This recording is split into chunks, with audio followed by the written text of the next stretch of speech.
வணக்கம். நீங்க என்னைக்காவது யோசிச்சிருக்கீங்களா? நம்ம யூஸ் பண்ற கருப்பு மை உண்மையில ஒரே ஒரு கலர் இல்ல, அது பல கலர் சேர்ந்த ஒரு கலவைன்னு. இன்னைக்கு நாம இந்த மாதிரி கலவைகளை பிரிக்கிற ஒரு சூப்பரான அறிவியல் நுட்பத்தை பத்தி தான் பார்க்க போறோம். அதோட பேரு தான் குரோமேட்டோகிராஃபி. சரி, ஆரம்பிக்கிறதுக்கு முன்னாடி ஒரு சின்ன கேள்வி. ஒரே ஒரு சொட்டு கருப்பு மையில இருக்கிற வெவ்வேறு நிறங்களை எப்படி நீங்க பிரிப்பீங்க? பார்க்கறதுக்கு கருப்பா இருந்தாலும் அதுக்குள்ள நிறைய வண்ணங்கள் ஒளிஞ்சிட்டு இருக்கு. இந்த கேள்விக்கான பதில்தான் நம்ம இன்னைக்கு பார்க்க போற விஷயத்தோட அடிப்படை. இந்த குரோமட்டோகிராஃபி என்கிற வார்த்தைக்கே ஒரு அர்த்தம் இருக்கு. குரோம்னா நிறம், கிராஃபினா நுட்பம். ரஷ்ய தாவரவியலாளர் மைக்கேல் ஸ்வெட் தான் செடிகளோட நிறமிகளை பிரிக்கும்போது இந்த டெக்னிக்கை கண்டுபிடிச்சார். அவர் பிரிச்ச பொருட்கள் எல்லாம் தனித்தனி கலர் பேண்டா தெரிஞ்சதால இதுக்கு வண்ண பிரிப்பு நுட்பம்னு பேர் வச்சாரு. இன்னைக்கு நம்ம பிரித்தலோட அடிப்படை தத்துவத்திலிருந்து ஆரம்பிச்சு அதோட முக்கியமான வகைகளை பார்க்க போறோம். அப்புறம் GC/HPLC மாதிரி நவீன கருவிகளை பத்தி தெரிஞ்சுக்கிட்டு நம்ம அன்றாட வாழ்க்கையில இதோட பயன்பாடுகள் என்னன்னு பார்ப்போம். கடைசியா இந்த டெக்னிக்கோட உண்மையான சக்தி என்னன்னு தெரிஞ்சுக்கலாம். சரி வாங்க, இதோட அடிப்படை தத்துவத்துக்குள்ள போலாம். குரோமேட்டோகிராஃபியை ரொம்ப சிம்பிளா புரிஞ்சுக்கிறோம்னா அதை ஒரு பிரித்தல் பந்தயம் மாதிரி நினைச்சுக்கோங்க. ஒரு கலவையில இருக்கிற ஒவ்வொரு பொருளும் இந்த பந்தயத்துல அலகலகு வேகத்துல ஓடும். இந்த பந்தயத்துல ரெண்டு முக்கியமான விஷயம் இருக்கு. ஒன்னு, நகரும் கட்டம்.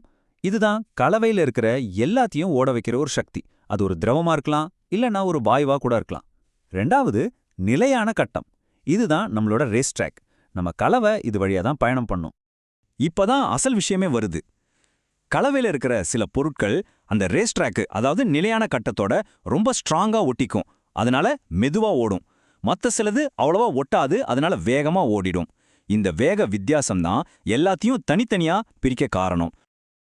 அடுத்து, இந்த பந்தயத்திலேயே நிறைய வகைகள் இருக்கு. ஒவ்வொரு ரேஸ்க்கும் ஒவ்வொரு ரூல்ஸ் இருக்கிற மாதிரி.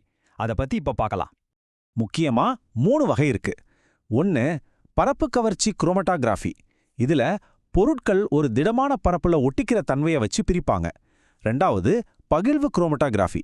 இதுல 2 திரவத்துல கரையிற திறனை வச்சு பிரிப்பாங்க. மூணாவது, அயனி பரிமாற்ற குரோமட்டோகிராஃபி. இதுல எலக்ட்ரிக் சார்ஜை வச்சு பிரிக்கிறாங்க. இப்போ இந்த பிரித்தல் பந்தயத்தோட சாம்பியன்ஸ் யாருன்னு பார்க்கலாமா? அதுதான் வாயு குரோமேட்டோகிராஃபி, அதாவது GCயும், உயர் அழுத்த திரவ குரோமேட்டோகிராஃபி, அதாவது HPLCயும். இங்க நீங்க பார்க்கறது ஒரு கேஸ் கிரோமேட்டோகிராஃபி, அதாவது GC மிஷன். இதோட வேலை காத்துல கரையக்கூடிய, அதாவது ஆவியாகக்கூடிய பொருட்களை பிரிக்கிறது. ஹீலியம் மாதிரி ஒரு ஊர்தி வாயுவை வச்சு நம்ம மாதிரிய ஒரு நீளமான மெல்லிய டியூப் வழியா தள்ளி விடுவாங்க. இந்த வாயு எந்த ரியாக்ஷனும் பண்ணாது, சும்மா தள்ளுற வேலை மட்டும்தான். இது எப்படி வேலை செய்யுதுன்னா 4 ஸ்டெப் தான். முதல்ல சாம்பிள ஆவியாக்கி உள்ள அனுப்புவாங்க. ரெண்டாவது, அந்த ஊர்தி வாயு இந்த ஆவியை அந்த டியூப் வழியா தள்ளும். அங்கதான் பிரித்தல் நடக்குது. மூணாவது, டியூபோட கடைசியில ஒரு டிடெக்டர் இருக்கும். அது வெளியே வர்ற ஒவ்வொரு பொருளையும் கண்டுபிடிக்கும். கடைசியா அந்த சிக்னலை வச்சு ஒரு கிராஃப் மாதிரி வரைவாங்க. அது பேரு குரோமேட்டோகிராம். இதுதான் அந்த குரோமேட்டோகிராம். இந்த கிராஃப்ல இருக்கிற ஒவ்வொரு குட்டி மலையும் நம்ம ரேஸ்ல ஃபினிஷிங் லைனை தொட்ட ஒவ்வொரு ஆளையும் குறிக்குது. அதாவது கலவையில இருந்த ஒவ்வொரு பொருளும் தனித்தனியா பிரிஞ்சு வெவ்வேறு நேரத்துல வந்திருக்குன்னு அர்த்தம். பந்தயத்துல ஃபினிஷிங் லைன்ல நடுவர் இருப்பாங்க இல்லையா, அதே மாதிரி தான் இங்கேயும் டிடெக்டர்ஸ் இருக்கு. வெப்ப கடத்துத்திறன் கண்டறிவி, அதாவது TCDயும், எலக்ட்ரான் பிடிப்பு கண்டறிவி, அதாவது ECDயும் இதுல ரொம்ப பிரபலமான 2 டிடெக்டர்ஸ். ஒவ்வொரு டிடெக்டருக்கும் ஒரு ஸ்பெஷல் பவர் இருக்கு. TCD வெப்ப மாற்றத்தை அளக்கும். இதோட சென்சிட்டிவிட்டி கொஞ்சம் கம்மி தான், ஆனா சாம்பிளை நஷ்ட பண்ணாது. ஆனா FID பாத்தீங்கன்னா ரொம்ப பவர்ஃபுல், ஆனா சாம்பிளை எரிச்சிடும். ECD சில குறிப்பிட்ட பொருட்களுக்கு மட்டும் பயங்கர சென்சிட்டிவா இருக்கும், சாம்பிளும் சேஃப். ஸோ நம்ம தேவைக்கேற்ற மாதிரி தான் டிடெக்டரை செலக்ட் பண்ணுவாங்க. இது உயர் அழுத்த திரவ குரோமட்டோகிராஃபி, சுருக்கமா HPLC. இதுவும் ஒரு பவர்ஃபுல் பிரித்தல் டெக்னிக் தான். ஆனா இதுல கேஸ்க்கு பதிலா அதிக பிரஷர்ல ஒரு திரவத்தை யூஸ் பண்ணி பிரிப்பாங்க.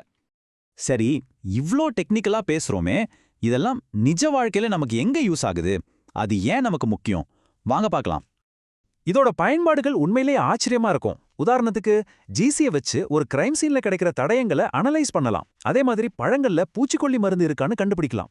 HPLC வச்சு நாம சாப்பிடுற மருந்து மாத்திரைகள்ல சரியான மூலப்பொருள் சரியான அளவுல இருக்கான்னு செக் பண்ணுவாங்க. தண்ணில இருக்கிற மாசையும் கண்டுபிடிப்பாங்க. இப்போ அயனி பரிமாற்ற குரோமேட்டோகிராஃபியோட ஒரு சூப்பரான பயன்பாடு என்ன தெரியுமா? ரொம்ப ரொம்ப சுத்தமான தண்ணியை உருவாக்குறது. ஆமா, லேப்லயும் பெரிய பெரிய தொழிற்சாலைகள்லயும் பயன்படுத்துற அல்ட்ரா பியூர் வாட்டரை இப்படித்தான் உருவாக்குறாங்க. இதுக்கு ரெசின்னு சொல்ற 2 ஸ்பெஷல் பொருட்கள் உதவுது.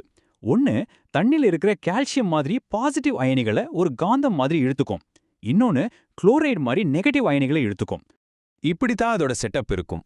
தண்ணிய முதல்ல ஒரு காலம் வழியா அனுப்பி அப்புறம் இன்னொரு காலம் வழியா அனுப்புவாங்க. இந்த 2 ஸ்டெப்ல தண்ணில இருக்கிற தேவையற்ற எல்லா மினரல்ஸும் நீக்கப்படுது. இது எப்படி வேலை செய்யுதுன்னா, முதல்ல தண்ணி முதல் காலம்குள்ள போகும்போது அங்க இருக்கிற ரெசின் எல்லா பாசிட்டிவ் அயனிகளையும் பிடிச்சுக்கிட்டு பதிலுக்கு H+ அயனிகளை தண்ணிக்குள்ள விடும். அப்புறம் அந்த தண்ணி 2வது காலம்குள்ள போகும்போது அங்க இருக்கிற ரெசின் எல்லா நெகட்டிவ் அயனிகளையும் பிடிச்சுக்கிட்டு பதிலுக்கு OH- அயனிகளை வெளியே விடும். கடைசியா இந்த H+ மற்றும் OH- அயனிகள் ஒன்னு சேர்ந்து நமக்கு தூய்மையான H2O, அதாவது தண்ணி கிடைக்குது. பாத்தீங்களா பிரித்தலோட சக்தி? சோ நம்ம இவ்ளோ நேரம் பார்த்தது வெறும் வண்ணங்களை பிரிக்கிறத பத்தி மட்டும் இல்ல, அதையும் தாண்டி இந்த டெக்னிக்கிற்கு ஒரு பெரிய சக்தி இருக்கு. ஒரு மரத்தோட இலையில இருக்கிற நிறங்கள்ல இருந்து நம்ம குடிக்கிற தண்ணியோட தூய்மை வரைக்கும் குரோமேட்டோகிராஃபி நம்ம கண்ணுக்கு தெரியாம நம்மள சுத்தி இருக்கிற உலகத்தையே வகைப்படுத்துற ஒரு அறிவியல். இது சிக்கலான கலவைகள்ல இருந்து ஒரு ஒழுங்க உருவாக்குது. ஒரு நிமிஷம் யோசிச்சு பாருங்க, நாம பிரிக்கிறோம்னு நினைக்காத வேறு என்னென்ன கலவைகளை இந்த டெக்னிக் தினமும் பிரிச்சுக்கிட்டு இருக்கு. நம்ம யூஸ் பண்ற பெர்ஃப்யூம் வாசனையில இருந்து நம்ம ரத்தத்துல இருக்கிற சத்துக்கள் வரைக்கும் இதோட தாக்கம் எல்லா இடத்துலயும் இருக்கு. யோசிச்சு பாருங்க.